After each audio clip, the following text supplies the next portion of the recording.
चिलचिलाती और चिपचिपाती का दौर शुरू हो चुका है। तापमान लगातार बढ़ रहा है। लोग घरों में कूलर और एसी चलाकर घर में ठंडा हवा ले रहे हैं। कई लोग एसी नहीं चलाना चाहते तो कुछ घरों में एसी है ही नहीं। कुछ राज्यों में एसी होने के बावजूद उसे चल नहीं पाता क्योंकि वहाँ पे लाइट की दिक्कत है। इसलिए कुछ ऐसा होना चाहिए ना कि एसी भी कमरा ठंडा और कूल रहे ताकि उसकी ज़रूरत भी ना पड़े। बिना एसी कमरा ठंडा करना कोई बड़ी बात नहीं है। आप कुछ टिप्स को फॉलो कीजिए तो कमरा बिल्कुल ठंडा हो जाएगा, जैसे मानो कि एसी ही चल रहा हो।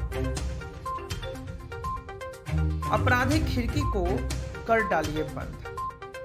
अपराधी खिड़की का मतलब क्या होता है तो वो भी जानिए कि यकीन मानिए कि आपकी खिड़की आपके कमरे को 30% तक गर्म करती है। अमेरिकी ऊर्जा विभाग इस बात पर तस्दीक करता है कि उसका कहना है कि किसी भी घर या कमरे की खिड़की सबसे ज़्यादा गर्म करती है। आपको करना क्या है कि इस बात पर इतना ही करना है कि खिड़की अच्छी तरीके से ढक दें, उसके ऊपर सूती और हल्के शेड के पर्दे लगा दें। घर में लगे एग्जॉस्ट का सही इस्तेमाल करना सीखिए। इसके अंदर की गर्म हवाओं को बाहर फेंकने और घर को ठंडा रखने का काम करता है यह। रात को टेबल फैन को खिड़की के तरफ मुंह करके चला दीजिए। इससे पहले कि ठंडी हवा को अंदर खींचेगा, किचन के एग्जॉस्ट को जलाकर रखिए ताकि गर्म हवा के साथ साथ बाहर निकलते रहें। अपने घर की छत पर बाजार पर जाने पर चूना लाकर लेप दीजिए छत पर।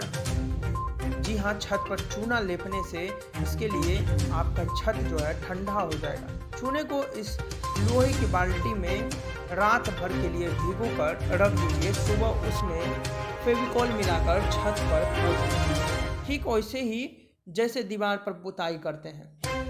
एक बार पुताई करने पर 24 घंटे के लिए छोड़ दीजिए और अगले दिन एक बार इसी चूने को छत पर फिर से पोत दीजिए।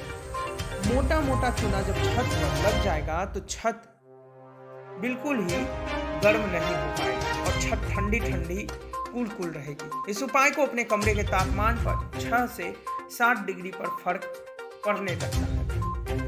थर्माकोल की सीट का भी प्रयोग कर सकते हैं। आप चाहे तो थर्माकोल की पूरी सीट को छत पर फैलाकर छत पे धूप गर्मी से बचा सकते हैं। कमरे की छत पर यानी कि सूरज छिपने के बाद पानी को छिड़काव करें। इससे छत की गर्मी बाहर निकलती है और रात को जब पंखा छत पर लगा होता है और जब चलता है तो छत गर्म नहीं होता बल्कि हवा लगती है ठंडी ठंडी। कमरे की बालकनी में ठंडक वाले पौधे लगा कर रखिए। रात को कमरे में बर्तन में बर्फ डालकर रखिए। साथ ही कूलर के पानी को टंकी में कुछ आइस क्यूब डालकर रखें। इससे आपका कूलर एसी का काम करेगा और कुछ मिनटों में कूलर से निकलने वाली हवा कमरे के इतने ठंडा कर देगा जितना आप सोच भी नहीं सकते हैं। तो ये थी कुछ ज़रूरी टिप्स आपके लिए महत्वपूर्ण है। तो मिलता हूँ बहुत जल्द एक नई वीडियो के साथ। वीडियो देखने के लिए आप सभी का बहुत बहुत धन्यवाद।